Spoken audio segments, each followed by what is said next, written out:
24 জুলাই পর্যন্ত milestone school and college ছুটি ঘোষণা করেছে কর্তৃপক্ষ। এমন সিদ্ধান্তের পর হোস্টেল ছাড়ছেন শিক্ষার্থীরা। সহকর্মী জাহিদ হোসেন আছেন কলেজ ক্যাম্পাসে, বিস্তারিত জানবো তার কাছে। একটু জাহিদ জানাবেন, সেখানে নিখোঁজ শিক্ষার্থীদের সন্ধানে কেউ ক্যাম্পাসে আসছেন কিনা, আপনার কাছে কি তথ্য আছে? ফরহাদ, বিয়োগান্তক যে ঘটনা, সে ঘটনার তৃতীয়তম দিন আজ, এবং নিখোঁজ কোনো শিক্ষার্থী কিংবা নিখোঁজ কারোর খবর নিতে সেটি আজ মূলত কলেজ ক্যাম্পাসে কেউ আসছেন না। আজকে মূলত সেই ভিড়টি হাসপাতালে লক্ষ্য করা গিয়েছে। যদিও আমরা ইতিমধ্যে জানতে পেরেছি কতজন মরদেহ এখনও নিখোঁজ রয়েছে বা কিংবা কতজন শিক্ষার্থী এখনও নিখোঁজ সেটি জানতে পেরেছি।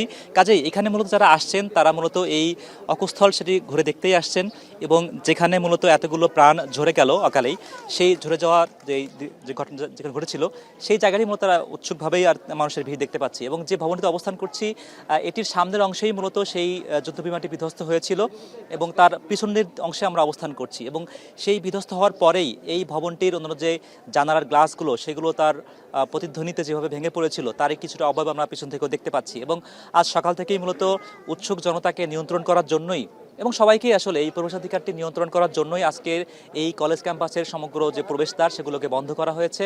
এবং কলেজ কর্তৃপক্ষ আমাদেরকে দুটি তথ্য জানিয়েছেন। প্রথম তথ্য হচ্ছে যে তদন্ত কমিটি করা হয়েছে তারা 3 দিনের মধ্যে রিপোর্ট দেবেন, কাজেই তখনই জানা যাবে আসলে নিখোঁজ শিক্ষার্থী আর কেউ আছেন কিনা, এবং যে বিষয়ে মানুষের খুব বেশি জানার আগ্রহ যে আসলে এখানে মৃতদেহের সংখ্যা কমানো হচ্ছে কিনা, যেটি কিনা বারবারই কলেজ কর্তৃপক্ষ বলছেন যে আসলে কোনো তথ্য লুকানো হচ্ছে না, এবং সেই তথ্যটি নিশ্চয়ই তারা জানাবেন। এর পাশাপাশি আজই কিন্তু এই কলেজ ক্যাম্পাস বন্ধ ঘোষণা করা হয়েছে, এবং সেটি 24 তারিখের পরে আবার খুলবে।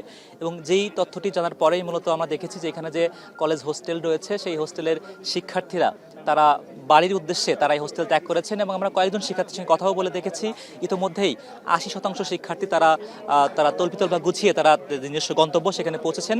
তারা ছুটি শেষ হওয়ার পরে আবারও তারা ক্যাম্পাসে ফিরবেন যখন কর্তৃপক্ষ আসতে বলবেন, ঠিক তখনই। এবং এখানে মাইলস্টোন স্কুল অ্যান্ড কলেজের কিছু শিক্ষার্থীরা তারা কলেজের আইডি কার্ড ঝুলিয়ে তারা আজকেও এসেছেন। তাদের সেই প্রিয়জন কিংবা সারথী কিংবা বন্ধু, সেই স্বজনদেরকে হারানোর যে বেদনা সেটিকে তারা সেখানে এসে উপলব্ধি করার চেষ্টা করছেন। এবং সেই দুঃখ আসলে যদিও 3 দিন আগের ঘটনা, কিন্তু এখানে এসে তারা সেই স্মৃতিটুকু রোমন্থন করার চেষ্টা করছেন। তাদের প্রিয় যে শিক্ষাঙ্গন সেখানে এসে সেই হারানোর গল্পটাকে আবারও রোমন্থন করছেন।